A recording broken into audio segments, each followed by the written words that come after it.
Thank you, darling. It's interesting how the truth can sometimes seem might malleable, depending upon your point of view. Like how those dime novels make you out to be something you're not? Jack, don't be starting trouble. No, he's right. They do tend to exaggerate. Did they exaggerate your part in taking down the Daltons? Well, I was there in the flesh, boy, so I saw what happened firsthand.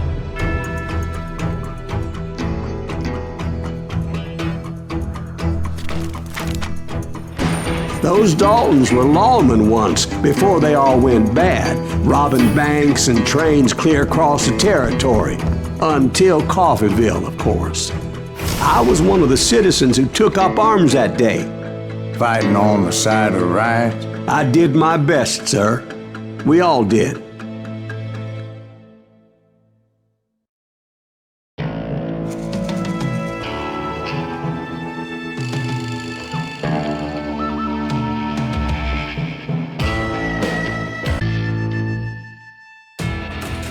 It was early morning. One of my friends was a local gunsmith, and he handed out firearms to anybody who'd take one. You see, the Daltons got it in their heads to rob 2 banks at the same time.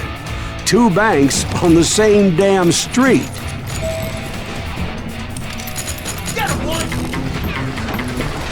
Story was Bob Dalton's girl was always writing him about how he had no ambition.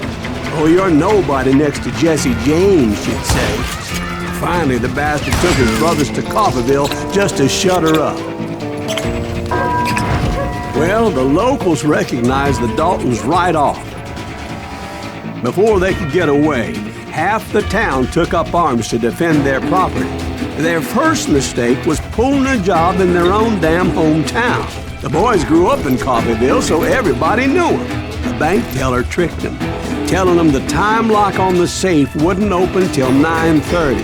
Well, that gave the locals enough time to prepare an ambush for those sons of bitches.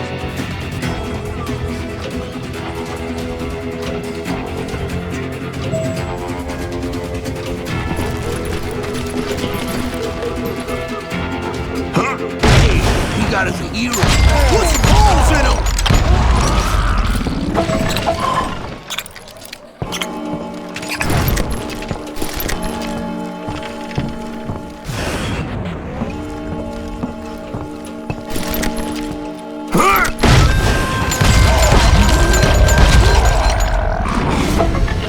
The brothers paid dearly for their stupidity, but everybody knows they had it coming. There's more to it than that. I read all about that day, so I know for a fact that it went down very differently. First of all, it was high noon. A posse of U.S. deputy marshals were on the rooftop across the street. Get ready, boys. They're gonna make a move. The lawmen had been tracking the Daltons for months. Now they finally had them dead to rights. Among them was a bounty hunter feared by many a lawbreaker. The marshals tried to get the Daltons to surrender. They'll give up eventually. We just gotta wait the son of a bitch's eye. This bounty hunter knew that the brothers were far too proud to ever lay down their guns. So he went in there alone to confront those criminals.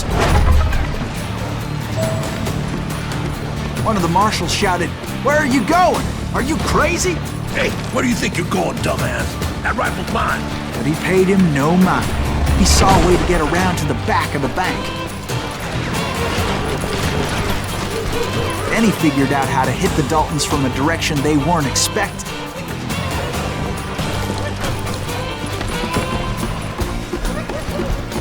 From above.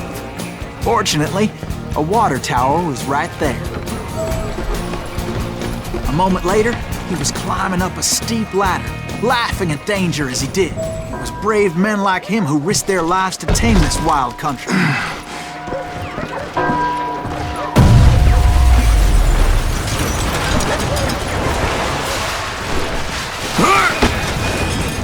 We've got company.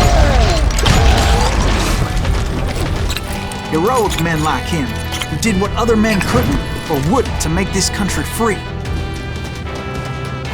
Like Jim Bowie and Davy Is that Crockett, Silas Greaves? died defending Son the of a outlaws. bitch!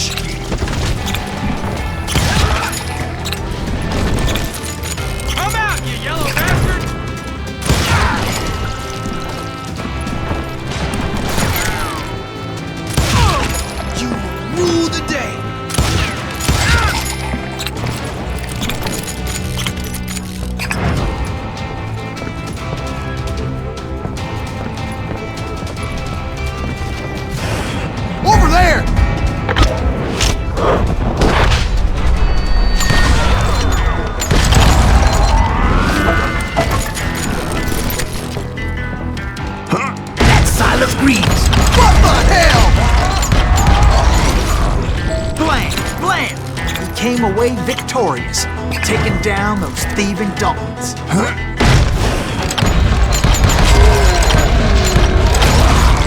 His name was Silas Greaves, and when the dust finally settled, he was the last man standing. Sorry, kid, but that just wasn't the way it happened.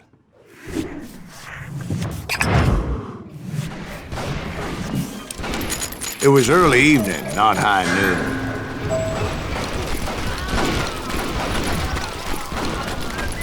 The Daltons blew up a safe, and were all set to hightail it out of there. I was late to the party, and Coffeyville was already up in arms. Those pathetic deputies surrounding the bank were dropping like flies.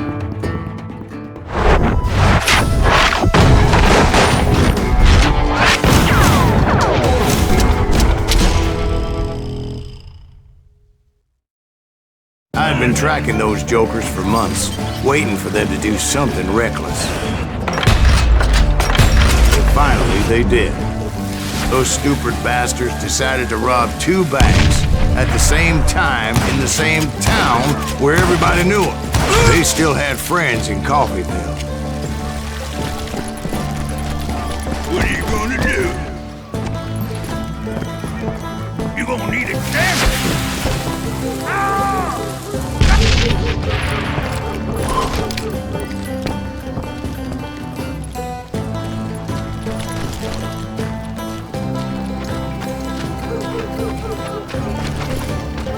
Hey, you got us a hero. What's holes in them? Those friends came after me like a pack of wild dogs, tooth and nail. They were coming at me from all directions.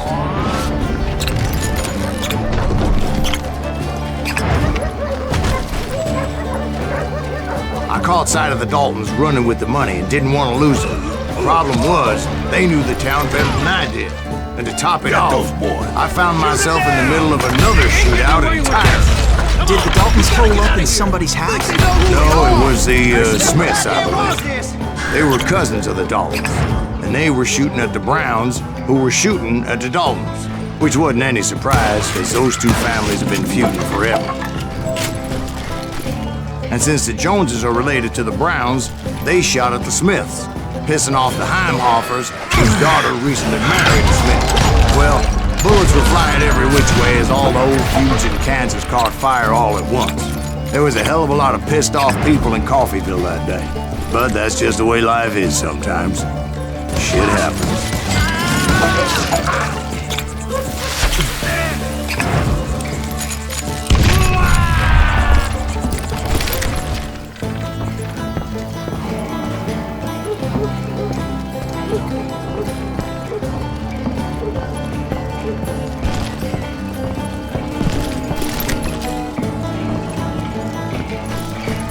The Dalton boys knew I would never give up.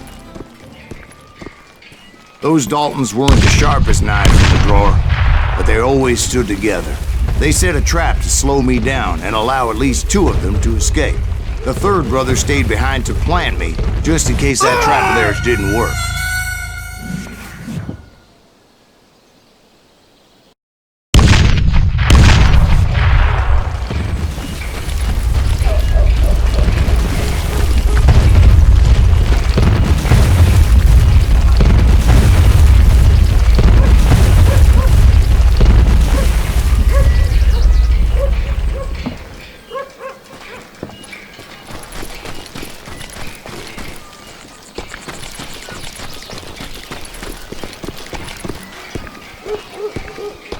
It was Emmett, the youngest, and he decided to stand his ground and face me down.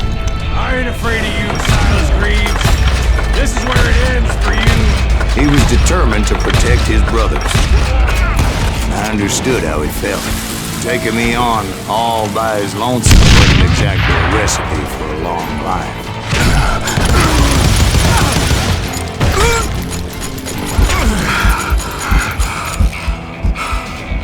Gonna send you to the bone or...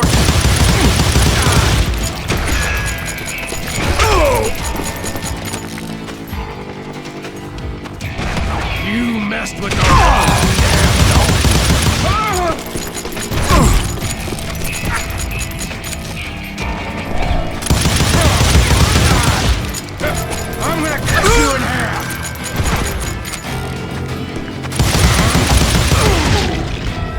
But Emmett Dalton survived the robbery in Coffeyville. He's the only Dalton who did. They say he was shot 23 times. Well, Dwight, who do you think put all those damn holes in him?